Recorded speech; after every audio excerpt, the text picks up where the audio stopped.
ഒരു മുസ്ലിം മറ്റൊരു മുസ്ലിമിന് ചെയ്തു കൊടുക്കേണ്ട ബാധ്യതകൾ എന്ന് പറയുന്നത് അത് 5 കാര്യങ്ങളാണ്. ഒന്ന്, റദ്ദുസ്സലാം. ഒരു മുസ്ലിം സലാം പറഞ്ഞു കഴിഞ്ഞാൽ സലാം മടക്കുക. മറ്റൊന്ന്, ഇയാദത്തുൽ മരീദ്. മറ്റൊന്ന്, രോഗ സന്ദർശനം നടത്തുക. മറ്റൊന്ന്, ഇത്തിബാഉൽ ജനായിസ്.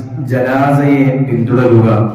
മറ്റൊന്ന്, ഇജാബത്തു ദഅവത്തി. ക്ഷണിച്ചാൽ ക്ഷണം സ്വീകരിക്കുക. മറ്റൊന്ന്, തശ്മീതുൽ ആതിസി. തുമ്മിയാൽ അൽഹംദുലില്ലാഹ് എന്ന് പറഞ്ഞാൽ യർഹമുക്കല്ലാഹ് എന്ന് പറയുക. ഈ 5 കാര്യങ്ങൾ ഒരു മുസ്ലിം മറ്റൊരു മുസ്ലിമിന് ചെയ്തു കൊടുക്കേണ്ട ഹക്കിൽപ്പെട്ടതാണ്, ബാധ്യതയിൽപ്പെട്ടതാണ് എന്ന് ഹബീബായ നബി സല്ലല്ലാഹു അലൈഹി വസല്ലം തങ്ങൾ നമ്മെ പഠിപ്പിക്കുന്നുണ്ട്. ഇവിടെ നമ്മൾ ഗൗരവപൂർവ്വം ചിന്തിക്കേണ്ടത് ഹബീബായ നബി സല്ലല്ലാഹു അലൈഹി വസല്ലം തങ്ങൾ പറഞ്ഞത് ഇത്തിബാഉൽ ജനായിസ്. ഒരാൾ മരണപ്പെട്ടു കഴിഞ്ഞാൽ അയാളുടെ ജനാസയെ അനുഗമിക്കുക. അത് വളരെ പുണ്യമുള്ള, വളരെ പുണ്യമായി പരിശുദ്ധമായ ഇസ്ലാം മനസ്സിലാക്കി തന്ന ഒരു കാര്യമാണ് ജനാസയെ അനുഗമിക്കുക എന്ന് പറയുന്നത്. പലപ്പോഴും പല സാഹചര്യങ്ങളിലും പല അഭിപ്രായ വ്യത്യാസങ്ങൾ മരണപ്പെട്ട വീടുകളിൽ നമ്മുടെ നാടുകളിൽ ഉണ്ടാവാറുണ്ട്. ഈ മയ്യത്തിനെ എങ്ങനെയാണ് പള്ളിയിലേക്ക് ദഫൻ ചെയ്യാൻ വേണ്ടി, മറമാടാൻ വേണ്ടി എങ്ങനെ കൊണ്ടുപോകണം? വാഹനത്തിൽ കൊണ്ടുപോകണമോ അതോ നടന്നു കൊണ്ടുപോകണമോ? ഇങ്ങനെയുള്ള അഭിപ്രായ വ്യത്യാസങ്ങൾ പലപ്പോഴും മരണപ്പെട്ട വീടുകളിൽ ഉണ്ടാവാറുണ്ട്.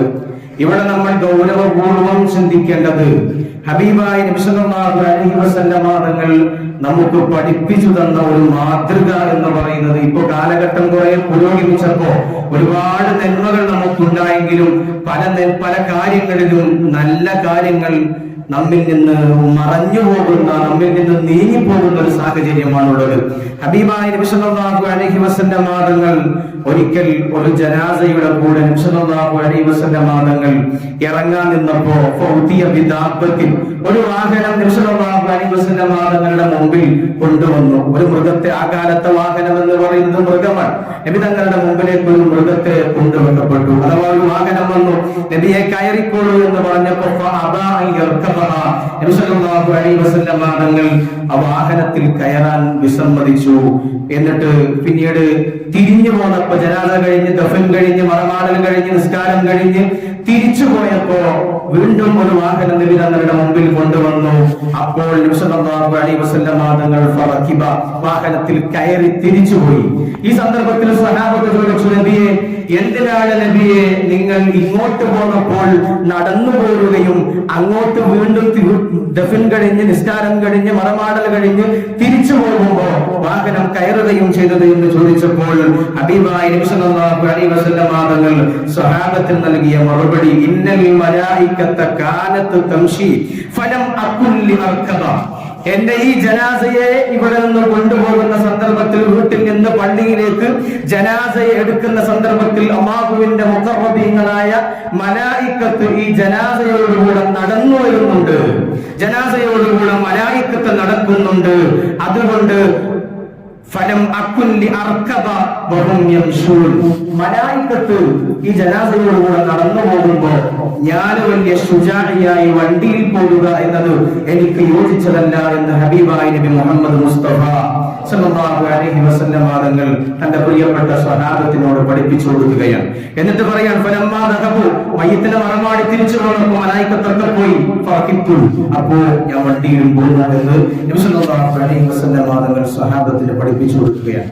ഞാനിത് പറഞ്ഞത്, നമ്മൾ പരമാവധി പ്രയാസങ്ങളില്ല എങ്കിൽ, ബുദ്ധിമുട്ടുകളില്ല എങ്കിൽ, ചില ആളുകൾക്ക് ശാരീരികമായ അവശതകൾ ഉണ്ടാകും, ബുദ്ധിമുട്ടുകൾ ഉണ്ടാകും, പ്രായമായവരുണ്ടാകും, അല്ലെങ്കിൽ ശക്തമായ എന്തെങ്കിലും അപകട സാധ്യതകളിൽ മരണപ്പെട്ട മയ്യത്തുകൾ ഉണ്ടാകും. ഇങ്ങനെയുള്ള അടിയന്തര സാഹചര്യമല്ലാത്ത ഘട്ടങ്ങളിലൊക്കെ നമ്മൾ വളരെ ഗൗരവപൂർവ്വം ശ്രദ്ധിക്കേണ്ടത് പരമാവധി ജനാസയെ പള്ളിയിലേക്ക് കൊണ്ടുവരുന്നത് നടത്തിക്കൊണ്ട് തന്നെ കൊണ്ടുവരാൻ നമ്മൾ ശ്രദ്ധിക്കണം. അതാണ് നമ്മുടെ പാരമ്പര്യം, നമ്മുടെ പൂർവ്വപിതാക്കന്മാർ നമുക്ക് കാണിച്ച മാതൃകകളാണ്. നമുക്ക് അവസരങ്ങളുണ്ട്, വണ്ടികളും മറ്റൊക്കെ സുലഭമായ ഒരു കാലഘട്ടം തന്നെയാണ്. പക്ഷേ ജനാസയെ നടത്തിക്കൊണ്ടുവരിക എന്ന് പറയുന്നതിൽ വളരെ വലിയ മഹത്വങ്ങൾ അടങ്ങിയിട്ടുണ്ട്. ഇതാണ് മലായിക്കത്ത് ആ ജനാസയോടുകൂടെ നടന്നുപോലും. നമ്മൾ നോക്ക്, ഒരു വീട്ടിൽ നിന്ന് ജനാസ പള്ളിയിലേക്ക് കൊണ്ടുവരുമ്പോ അവിടെ ആ വീട്ടിൽ നിന്ന് പള്ളിയിൽ എത്തുന്നത് വരെ തഹ്ലീൽ ചൊല്ലുകയാണ്, ലാ ഇലാഹ ഇല്ലല്ലാഹ് എന്ന കലിമത്ത് തൗഹീദ് ചൊല്ലുകയാണ്. അതിന്റെ ഗുണങ്ങളൊക്കെ ആ മയ്യിത്തിന്റെ ഹദറത്തിലേക്ക്, അതിന്റെ റൂഹിലേക്ക് എത്തിക്കൊണ്ടിരിക്കുകയാണ്. ഇങ്ങനെ മലായിക്കത്തിന്റെ സാന്നിധ്യമുള്ള, മലായിക്കത്തിന്റെ സാമീപ്യമുള്ള ഒന്നാണ് മയ്യിത്തിനെ ജനാസയെ നടത്തിക്കൊണ്ടുവരിക എന്ന് പറയുന്നത്. അതുകൊണ്ട് നമ്മുടെ മഹല്ലത്തുകളിൽ, നമ്മുടെ മഹല്ലത്തിന്റെ വിവിധ ഭാഗങ്ങളിൽ മരണം ഉണ്ടാവുമ്പോൾ, മരണ വീട്ടിൽ അഭിപ്രായ വ്യത്യാസങ്ങൾ ഇല്ലാത്ത വിധം, അടിയന്തര സാഹചര്യങ്ങൾ അല്ലാത്ത ഘട്ടത്തിൽ, ചിലപ്പോൾ അടിയന്തര സാഹചര്യങ്ങൾ ഉണ്ടാവും. ചില ആളുകൾ ആക്സിഡന്റിൽ മരിച്ചു, ചിലപ്പോ അമിതമായ രക്തസ്രാവം ഉണ്ടാകുന്ന സാഹചര്യങ്ങൾ ഉണ്ടാവാം. അങ്ങനെയുള്ള ആ അടിയന്തര സാഹചര്യങ്ങളിൽ അല്ലാത്ത രൂപങ്ങളിലൊക്കെ നമുക്ക് പരമാവധി ജനാസയെ നടത്തിക്കൊണ്ടുവരാൻ തന്നെ ശ്രമിക്കണം എന്ന് ഈ സന്ദർഭത്തിൽ എന്റെ പ്രിയപ്പെട്ട മുഅ്മിനീങ്ങളോട് സൂചിപ്പിക്കുകയാണ്. അല്ലാഹു സുബ്ഹാനഹു വ തആല നമുക്ക് അതിനുള്ള തൗഫീഖ് നൽകി അനുഗ്രഹിക്കട്ടെ. ഹബീബായ നബി തങ്ങൾ പറഞ്ഞു, മൻ തബിഅ ജനാസത മുസ്ലിമിൻ ഈമാനൻ വഹ്തിസാബ, ഒരാൾ അല്ലാഹുവിൽ നിന്ന് കൂലി വിചാരിച്ച് ഈമാനോടുകൂടെ ഒരു ജനാസയെ പിന്തുടർന്നാൽ വകാന മഅഹാ ഹത്താ യുസല്ല അലൈഹ വയഫറഗ മിൻ ദുഫിഹാ, പള്ളിയിൽ കൊണ്ടുവന്ന് ആ മയ്യത്തിന്റെ മേൽ ജനാസ നിസ്കരിച്ച് ആ മയ്യത്തിനെ മറമാടുന്നത് വരെ ആ ജനാസയെ പിന്തുടർന്നാൽ നബി തങ്ങൾ പഠിപ്പിക്കുകയാണ്, ഫഇന്നഹു യുർജഉ മിനൽ അജ്രി യർജിഉ മിനൽ അജ്രി ബിഖിറാത്തൈൻ, അവൻ ആ ജനാസ നിസ്കാരം കഴിഞ്ഞ്, ദഫൻ കഴിഞ്ഞ്, മറമാടൽ കഴിഞ്ഞ് വീട്ടിലേക്ക് പോകുമ്പോഴേക്ക് 2 ഖീറാത്ത് പ്രതിഫലം അവർക്ക് ലഭിക്കുന്നതാണ്.